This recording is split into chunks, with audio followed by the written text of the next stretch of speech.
মুক্তিযোদ্ধাদের নাতিপুতিরাও পাবে না, তাহলে কি রাজাকারের নাতিপুতিরা পাবে? ৭১-এর মানবতা বিরোধী অপরাধের বিচারের জন্য ক্ষমতাচ্যুত আওয়ামী লীগ সরকারের সময় গঠন করা হয়েছিল আন্তর্জাতিক অপরাধ ট্রাইব্যুনাল। ২০২৪ সালের ৫ আগস্ট আওয়ামী লীগ সরকার পতনের পর এই ট্রাইব্যুনাল পুনর্গঠন হয়। পলাতক শেখ হাসিনার বিরুদ্ধে সুপিরিয়র কমান্ড রেসপন্সিবিলিটি প্রমাণিত হওয়ায় তাকে আমৃত্যু কারাদণ্ড দেন ট্রাইব্যুনাল। তবে দ্বিতীয় অভিযোগ সহ মোট ৩টি অভিযোগে তাকে মৃত্যুদণ্ড দেওয়া হয়। এখন প্রশ্ন হলো, শেখ হাসিনার মামলার পরবর্তী আইনি পদক্ষেপ কি?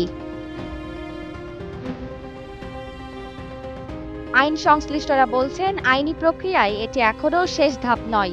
এর সামনে রয়েছে আরও গুরুত্বপূর্ণ পদক্ষেপ। আইন অনুযায়ী পরবর্তী ধাপ হচ্ছে আপিল।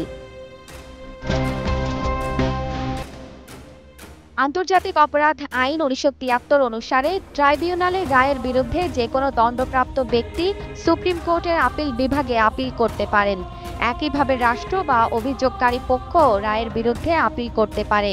তবে পলাতক আসামিকে প্রথমে আত্মসমর্পণ করতে হবে, তারপরই তার পক্ষে আইনজীবী আপিল করতে পারবেন। আত্মসমর্পণ বা গ্রেপ্তারের পর আসামিপক্ষ ট্রাইব্যুনালের বিচার পদ্ধতির ত্রুটি, অসঙ্গতি বা প্রমাণ উপস্থাপনায় ভুল ত্রুটি তুলে ধরে নিজেকে নির্দোষ প্রমাণের সুযোগ পাবেন। রায়ের ৩০ দিনের মধ্যে আপিল দায়ের করতে হয় এবং ৬০ দিনের মধ্যে নিষ্পত্তির বিধান রয়েছে। আপিলের পর রয়েছে রিভিউ বা পুনর্বিবেচনা আবেদন, যা বিচার প্রক্রিয়ার শেষ আইনি ধাপ। এখানেও আসামি আপিল রায়ের আইনি ত্রুটি বা ভুল ব্যাখ্যা তুলে ধরতে পারেন। রিভিউতে আগেও দণ্ড পরিবর্তন বা খালাস পাওয়ার নজির রয়েছে। এছাড়া মৃত্যুদণ্ডপ্রাপ্ত ব্যক্তি রাষ্ট্রপতির কাছে ক্ষমা চাইতে পারেন। সংবিধানের ৪৯ অনুচ্ছেদ অনুযায়ী রাষ্ট্রপতি দণ্ড কমানো, স্থগিত বা মওকুফও করতে পারেন। এমন পরিস্থিতিতে সাজাপ্রাপ্ত আসামি হাসিনা ভারত থেকে দেশে ফিরে আত্মসমর্পণ করবেন কিনা সেটি বড় প্রশ্ন।